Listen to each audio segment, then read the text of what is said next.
America has just moved a $20 billion aircraft carrier into waters where Iran has the capability to destroy it, and Pentagon officials are fully aware of that risk.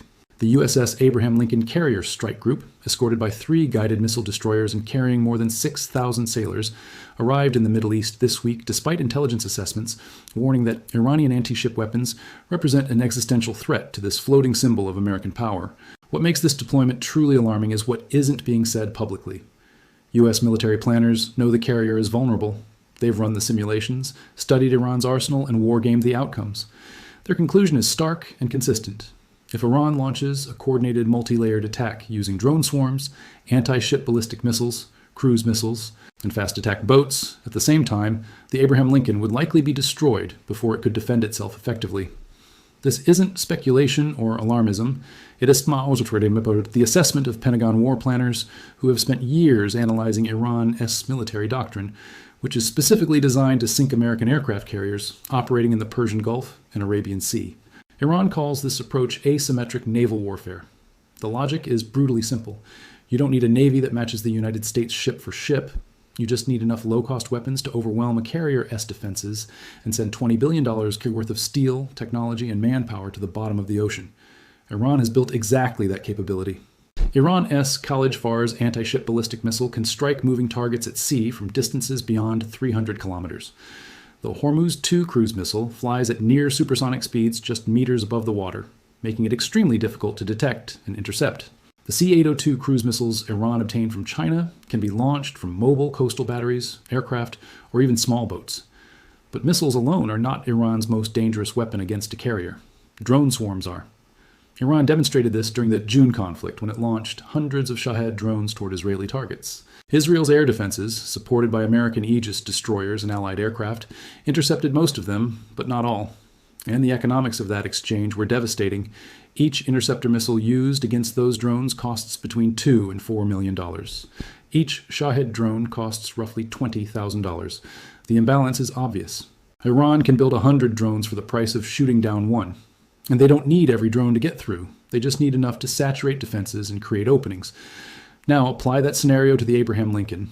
Iran launches 500 drones from coastal sites and dispersed launch platforms. The carrier strike group's Aegis systems engage, firing SM-2 and SM-6 interceptors, but there simply aren't enough missiles to stop a swarm of that size. Even if 450 drones are destroyed, 50 still reach their targets. It only takes a handful of impacts to disable a carrier's flight deck, damage its island structure, or ignite uncontrollable fires. While the carrier's defenses are focused on the drones, Iran launches ballistic and cruise missiles from multiple directions. The Aegis system attempts to track and intercept everything at once, but it cannot handle simultaneous threats from multiple azimuths without something slipping through, and when it does, the final phase begins. Iranian Revolutionary Guard naval units operate dozens of fast attack boats armed with torpedoes, rockets, and explosive charges. In the chaos created by drone and missile strikes, these boats swarm from different directions. Some are destroyed by close-in weapon systems, but others slip through smoke, fire, and confusion. They close the distance and deliver fatal blows to a ship that is already damaged and burning. This isn't a theoretical nightmare. Pentagon officials explicitly warned about this exact sequence during planning sessions before deploying the Abraham Lincoln. The results were so severe that multiple analysts advised keeping aircraft carriers completely outside Iran's weapons range. Those warnings were noted and then ignored. 2. Trump ignored those warnings. He wanted the carrier deployed in the region as a show of American strength and to keep military strike options open against Iran's nuclear facilities. So the USS Abraham Lincoln sailed forward anyway, even as internal assessments suggested it might never return. Yet the carrier's exposure isn't even the most alarming development facing U.S. military planners right now. Iran has just tested what it claims is an intercontinental ballistic missile capable of reaching the American mainland, and that development changes the strategic picture entirely. Iranian lawmaker Mohsen Zanganeh announced on state television on January 19th that Iran had successfully tested its first ICBM, the Khorramshahr-5, with an announced range between 10,000 and 12,000 kilometers, roughly 6,200 to 7,400 miles. That distance is enough to reach New York, Washington, D.C., and virtually any city along the U.S. East Coast. Shortly afterward, video clips spread online showing a distinctive ballistic missile exhaust trail lighting up the Iranian sky. Analysts believe the missile was launched from an Islamic Revolutionary Guard Corps base near Semnan and flew toward Siberia, reportedly with Russian authorization to transit its airspace. According to Iranian defense analyst Mehdi Safarizadeh, Western experts initially questioned whether the missile truly achieved intercontinental range. Genuine ICBMs must exit the lower atmosphere and reach hypersonic speeds during re-entry. The publicly released footage did not clearly show the missile entering space, but Iranian specialists argue the test focused on partial performance parameters, and that future launches will demonstrate its full range and capability. Regardless of whether the Khorramshahr 5 completed a full ICBM profile, the strategic signal is unmistakable. Iran is either very close to or has already achieved the ability to strike the American homeland, and that reality fundamentally alters U.S. military calculations. In the past, American planners could consider striking Iranian nuclear facilities knowing Tehran AES retaliation would likely be confined to U.S. bases across the Middle East or attacks on Israel. American troops in Qatar, Bahrain, Iraq, and Syria would be at risk, but the U.S. mainland itself remained out of reach. That assumption no longer holds. If Iran possesses even a basic ICBM capability, Trump cannot order strikes on Iranian nuclear sites without weighing the possibility of ballistic missile retaliation against American cities. Even a single missile penetrating defenses and striking a major population center would be politically devastating. This is where diplomacy enters the picture, or more accurately, where it begins to collapse. Trump insisted that any agreement with Iran must impose permanent restrictions on Tehran's ballistic missile program. No missiles with ranges beyond 2,000 kilometers. No ICBMs. No medium-range systems capable of threatening U.S. forces or Israel. Iran's response was swift and absolute. Foreign Minister Abbas Araghchi stated publicly that Iran's defensive capabilities, including its missile program, would never be up for negotiation.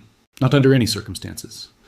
Iranian officials told Reuters this week that Trump's missile demands are an even greater obstacle to talks than his conditions on uranium enrichment. That distinction matters. It suggests Iran may be willing to show limited flexibility on nuclear issues, but will categorically refuse any discussion of missiles. From Tehran's perspective, that stance is logical. Ballistic missiles are what prevented Israel from fully destroying Iran's nuclear infrastructure during the June conflict. They are what deter direct American attacks. Now, they represent Iran's ultimate guarantee of sovereignty and survival.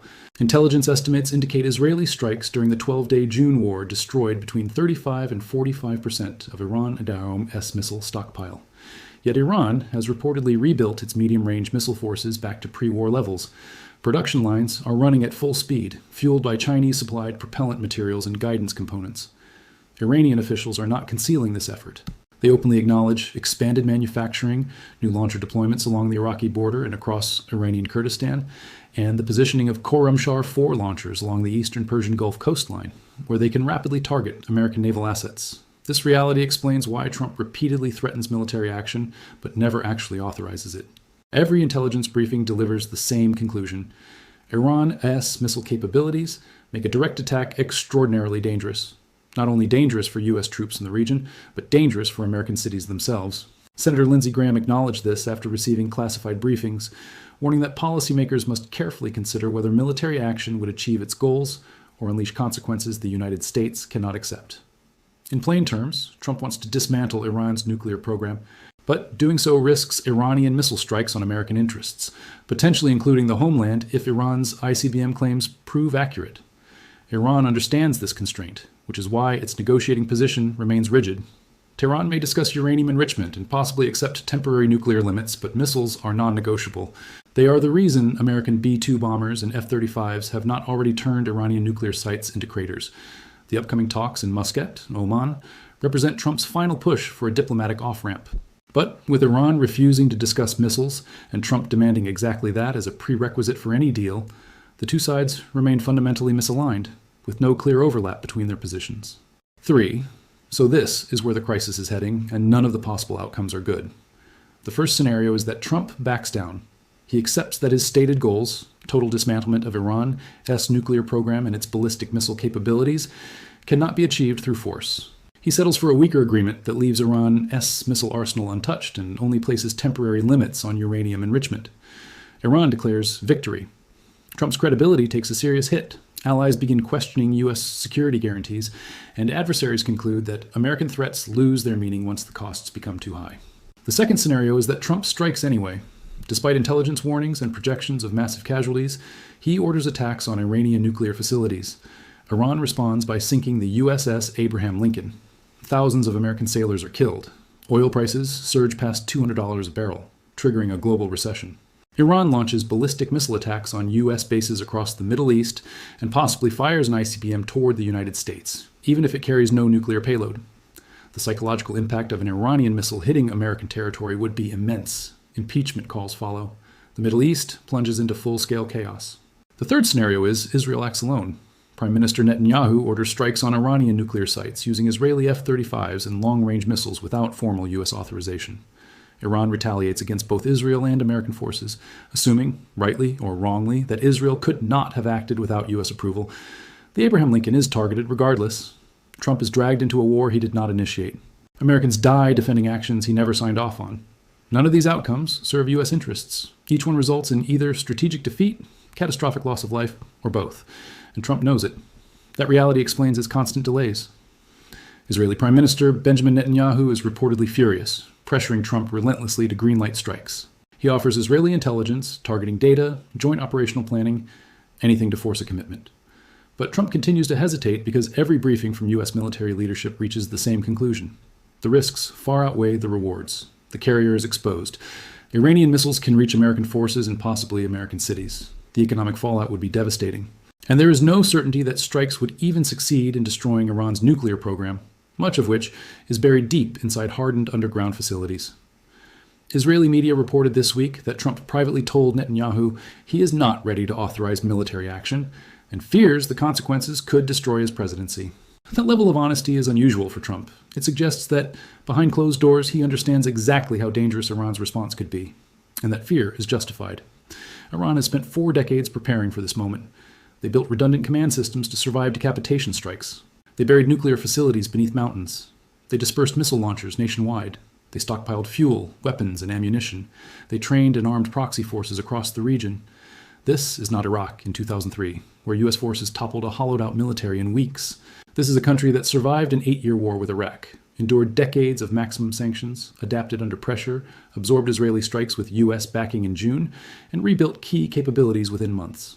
The Trump administration believed deploying the Abraham Lincoln into Iranian waters would intimidate Tehran into concessions. Instead, Iran demonstrated its ability to overwhelm carrier defenses with low-cost drones, tested a missile that could potentially reach the United States, and made it clear that Trump's demands were not up for discussion. Now Trump is boxed in. The carrier he sent to Project Power sits vulnerable in waters Iran dominates. The military strikes he threatens carry risks he refuses to accept. The negotiations he insists on are stalled because Iran will not give up the weapons that ensure its survival. This is what strategic failure looks like. Not a dramatic battlefield collapse, but the slow realization that military dominance does not automatically translate into political success. That threats only matter if you're willing to carry them out. And that even the most powerful military on earth can fail to impose its will on an adversary prepared to absorb enormous costs.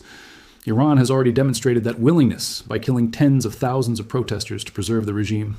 A government willing to massacre its own population to stay in power will not hesitate to fight a foreign intervention to the bitter end. Trump now understands this. Pentagon officials understand it. Even some Israeli commanders quietly acknowledge it. The real question is whether Trump has the political courage to admit publicly what he already knows privately, that his maximum pressure strategy failed, that military options are prohibitively costly, and that any deal he signs will fall far short of his original promises. Judging by his behavior, the delays, the mixed messages, the hesitation, Trump is desperately searching for an exit that doesn't resemble surrender. But Iran isn't offering one. They sense weakness. They know Trump does not want war, so they are holding firm on their red lines and waiting for him to blink. And while both sides stall, the Abraham Lincoln remains in waters where a $20 billion warship and 6,000 American lives could be wiped out in minutes by a single miscalculation. That isn't deterrence. That's a hostage situation. And right now, Iran holds the leverage. If this video shocked you, make sure to hit the like button. And let us know what you think in the comments. Do you believe Trump can handle this crisis, or is Iran already winning? Share this video with friends and family who follow global events, because everyone needs to see what's really happening. Don't forget to subscribe and turn on the notification bell so you never miss updates on the world's most critical stories. Your opinion matters, and the discussion is just getting started.